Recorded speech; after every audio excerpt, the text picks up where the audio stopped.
My mother's family has been on this continent for over 300 years. My father's family arrived on this continent nearly 400 years ago. Faced with oppression in Europe, they indulged their fight-or-flight instincts and risked everything they had for a chance to build their own life out of the reach of the ruling class.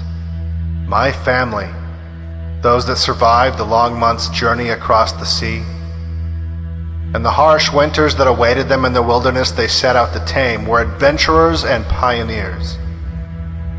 They settled the eastern seaboard and built the first communities in what would later become the United States.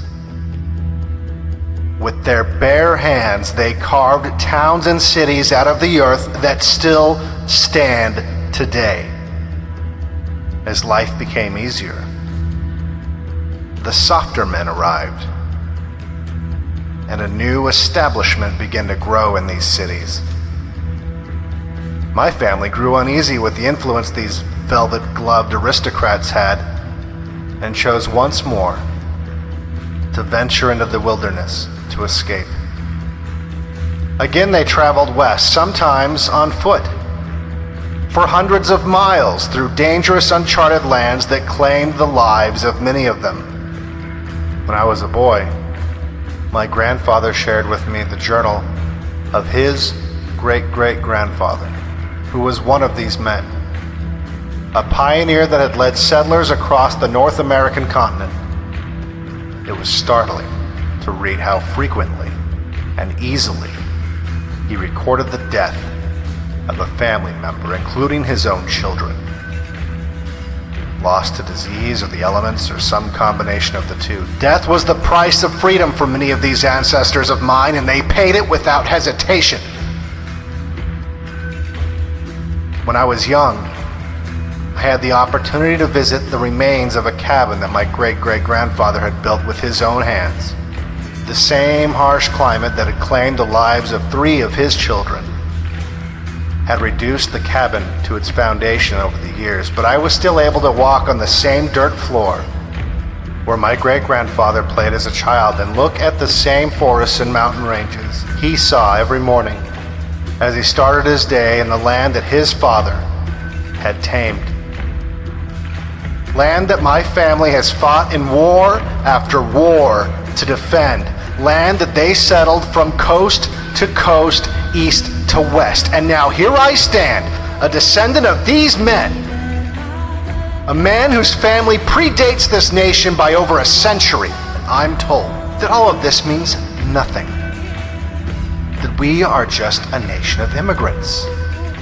I am told by the families and the descendants of families who came to this continent not to risk their lives and their wealth, but to collect the treasure and wealth that my family cultivated and provided.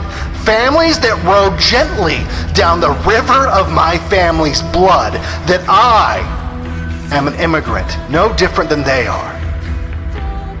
And to add insult to injury, no different than those who today violate the laws of my ancestors and the borders they fought and died to define, borders they hoped would protect their descendants.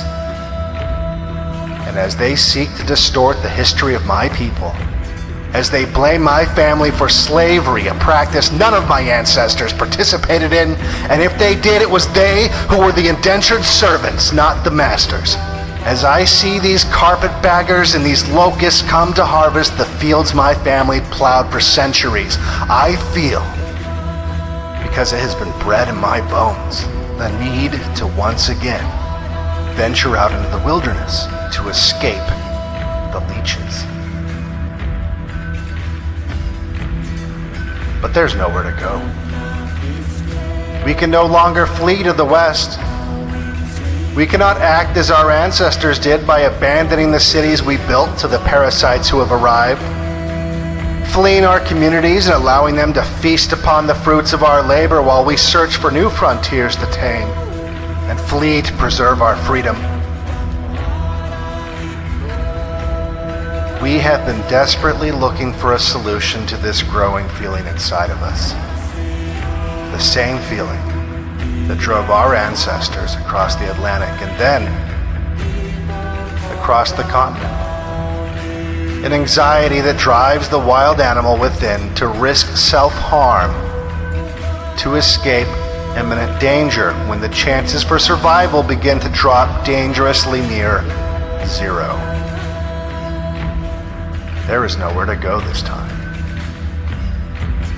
And that anxiety you feel building up inside is the wild animal that drove your ancestors into the wilderness, slowly coming to the realization that it has become cornered.